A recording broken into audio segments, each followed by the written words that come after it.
Hey guys, it's your friendly neighborhood advisor here, Alex Quinn, and today I'm going to be covering how to avoid scams. First, I'm going to be explaining briefly what it is, why it's a thing, just so you understand what the scope is of this video, and then I'm going to go into 3 tips on how to avoid scams. And this should hopefully cover all scams. I can't guarantee it'll be 100% of them, but all the ones that I could think of at least. So let's jump into it. First, what is a scam as I'm defining it in this video? This video is intended to cover people tricking you to get money or identity. All right? Why is it a thing? It's for people to obtain money or credit in some form. So if they don't steal your money, then they usually have a bank account, credit, basically the same thing, but they also can use credit or reputation to get a house, loan, whatever, live somewhere for free, or to qualify for something else, maybe even to use your background to get a job or your insurance to get covered. It's to get money or credit typically, because money is how we tend to pay for everything, right? The reason why I'm covering this video today is so that I just noticed that there's been more ongoing concern about this lately. It's something that some people want me to cover. If anybody has any recommendations, mention them in the comments. I don't really get a lot of comments on this channel yet, but I do want to use them as a useful tool for people to let us know what they want to see or what they want us to cover, so that we can keep that open and let you kind of customize this channel a little bit if it is something that you actually watch and that you actually engage with, so that if you show appreciation towards us by commenting, then we will show it back and basically give you your money's worth, as it were, by letting you kind of choose and garner some of the topics that we cover. So anyway, without further ado, let's jump into how to avoid scams. All right, so tip number 1. This should cover pretty much any scenario.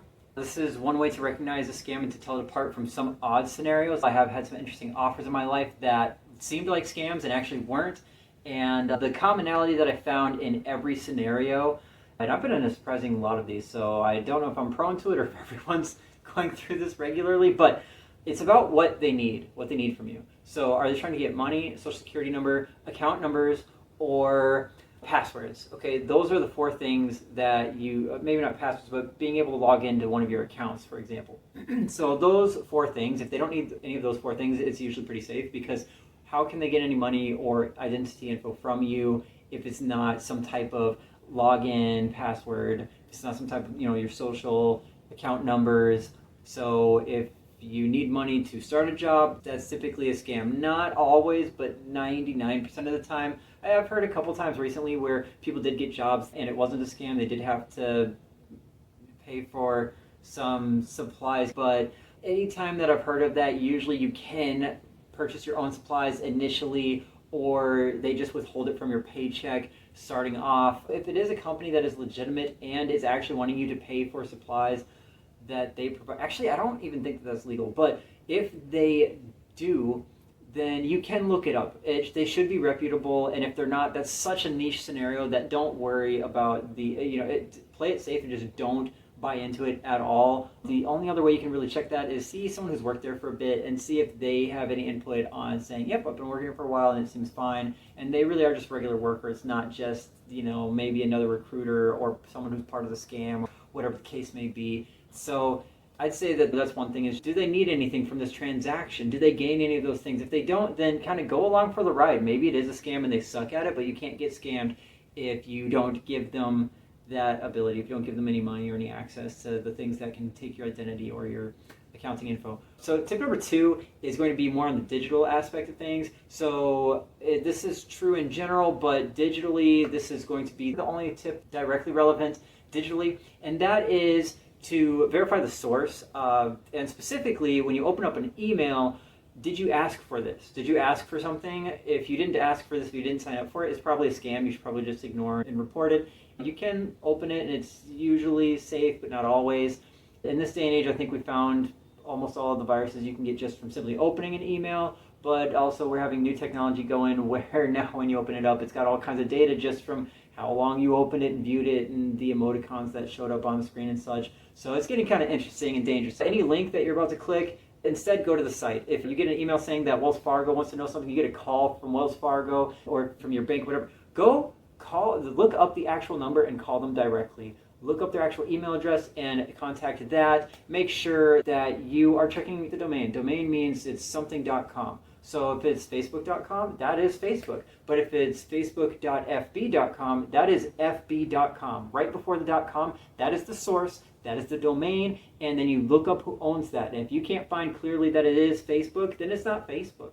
So that's how you check that. And also, if any job you're going to look at, anytime if someone gives you numbers, whether it be reference numbers, whatever it is, phone numbers to contact anything, just check the source. Anyway, so that's it for tip number 2. On to tip number 3 is to recognize pressure and slow down. If you feel pressured, then that is usually an indicator that there's a scam, because why would you need to feel pressured? Who's going to make you feel pressured unless, someone just died, they're injured? And that's tough for people to scam you on, because they probably don't know enough information to convince you of that. Why are they calling from a strange number? Does the number even go through? It's pretty tough for them to make that work in their favor. For them to convince you, they're not going to have a business built off of it. So if you feel pressured and it's not actually a situation where pressure needs to be there, then it's usually because of fear of missing out. It's because they're saying, hey, it's this time only now, you can't do this later. Why now? What are the chances that today is the day that this is just the best deal for you? If you go into a car sales place, are the chances that the one car out of 200 cars, that the one car you want, is less than 1% chance of that car having a deal if any car had a deal that day? Now, let's say there's one deal that can't be done in the next 3 months. Anytime that year, that's 1/3% chance of that day. What are the chances out of everyone walking in? All of that coming together and that guy being able to do it for you and whatever.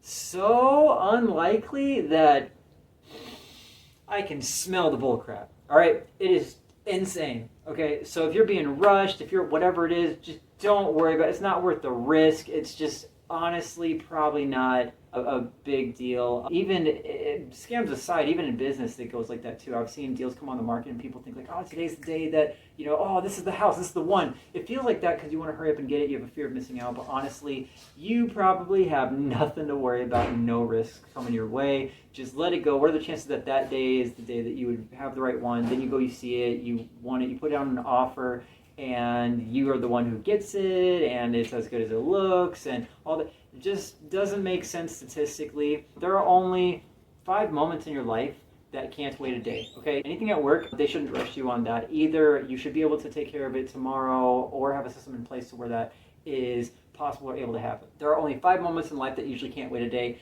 and they're usually when someone's in the hospital. So if anything can't wait a day, then you're probably overstressing yourself and not letting yourself think things through. You got to work smarter, not harder, and figure out how to line things up so that you can live a life that's like that. And I know it sounds easier said than done, but honestly, it's really easy to make happen, and just I recommend it for your mental health. So those are my 3 tips for avoiding scams. Just check the source. Don't pay attention to the information that needs to be provided or money that needs to be provided, and recognize pressure. I hope this helps someone out there. You all have a wonderful day.